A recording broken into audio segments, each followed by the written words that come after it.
Agra college में बाबू गुलाब राय की रचनाओं का संसार विषयक अंतर्राष्ट्रीय संगोष्ठी संपन्न हुआ। साहित्यकारों की एक बड़ी पीढ़ी मार्क्सवादी आलोचकों ने नई पीढ़ी से अलग कर दिया। हम उनके योगदान को स्मरण करने उनके द्वार जा रहे हैं। उक्त विचार हिंदुस्तानी अकादमी प्रयागराज के अध्यक्ष डॉक्टर उदय प्रताप सिंह का रहा, जहां उन्होंने आगरा कॉलेज के हिंदी विभाग एवं हिंदुस्तानी अकादमी प्रयागराज में संयुक्त तत्वावधान में आयोजित एक दिवसीय अंतर्राष्ट्रीय संगोष्ठी में मुख्य अतिथि के रूप में उपस्थित लोगों को संबोधित किया। मैं अध्यक्ष हिंदुस्तानी academy doctor Uday Pratap Singh Prayagraj. Sir, आज जैसे आगरा कॉलेज में आ जाना हुआ और हिंदुस्तान अकेडमी के द्वारा ये जो कार्यक्रम किया जा रहा है, क्या कुछ कहना चाहते हैं इस कार्यक्रम को लेकर आप? और इस कार्यक्रम का असली मकसद ये है कि बाबू गुलाब राय का ये कर्म क्षेत्र रहा है। आगरा सेंट जॉन्स कॉलेज में वो अध्यापक भी थे और बहुत बड़े साहित्यकार थे। द्विवेदी युग के, महावीर प्रसाद द्विवेदी युग के बहुत बड़े साहित्यकार थे, लेकिन हमारे आलोचकों ने उनकी बड़ी उपेक्षा की है। उन पर चर्चाएं करना बंद कर दिया, उनको लेखक ही नहीं माना।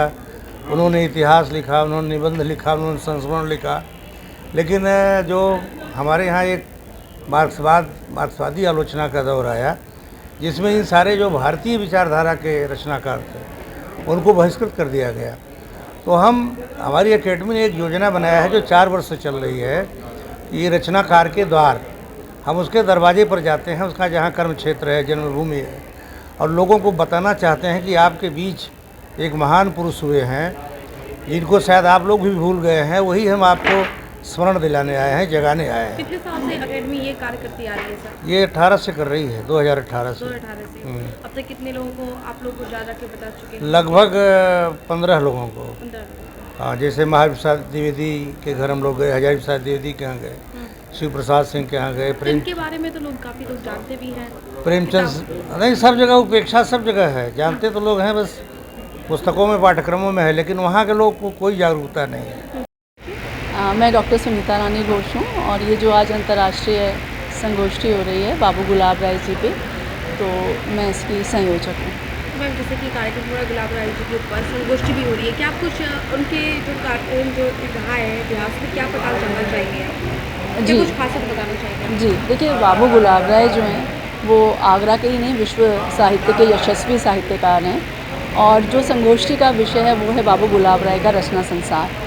तो उनकी सबसे बड़ी विशेषता ये है कि उन्होंने विविध विधाओं पर लेखन किया है, जैसे निबंध है, समीक्षा है, आत्मकथा, जीवनी, बाल साहित्य, यहाँ तक कि बाल मनोविज्ञान, ऐसी कोई जीवनी और आत्मकथा, तो ऐसा कोई विधा नहीं है जिस पर उन्होंने लेखन ना किया हो। और उनका जो इतिहास लेखन है, हिंदू साहित्य का इतिहास, वो विशेष रूप से विद्यार्थियों में और साहित्य के शोधार्थियों में बहुत प्रसिद्ध है।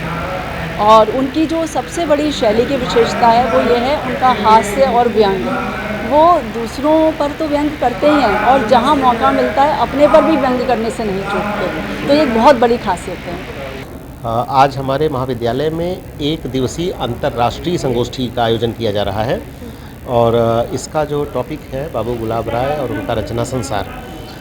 बाबू गुलाब राय जी का संबंध एक छात्र के रूप में इस महाविद्यालय से रहा है, एक अध्यापक के रूप में सेंट जॉन्स कॉलेज से रहा है और एक निबंधकार एवं आलोचक के रूप में उनकी बड़ी ख्याति है हिंदी जगत में।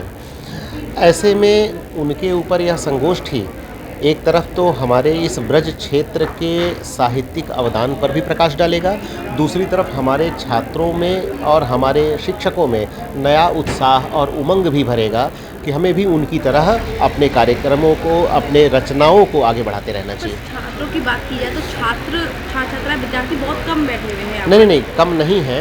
यहाँ पर केवल लिमिटेड छात्रों को ही एंट्री दी गई है। ये सेमिनार है तो इसमें रजिस्ट्रेशन के माध्यम से ही लोगों को आमंत्रित किया गया है, इसलिए आपको छात्र संख्या कुछ कम दिख रही है। लगभग 100 से अधिक छात्र यहाँ पर इनरोल्ड हुए हैं और जो इनरोल्ड हैं केवल उन्हीं को यहाँ पर बैठने का अवसर मिला हुआ है।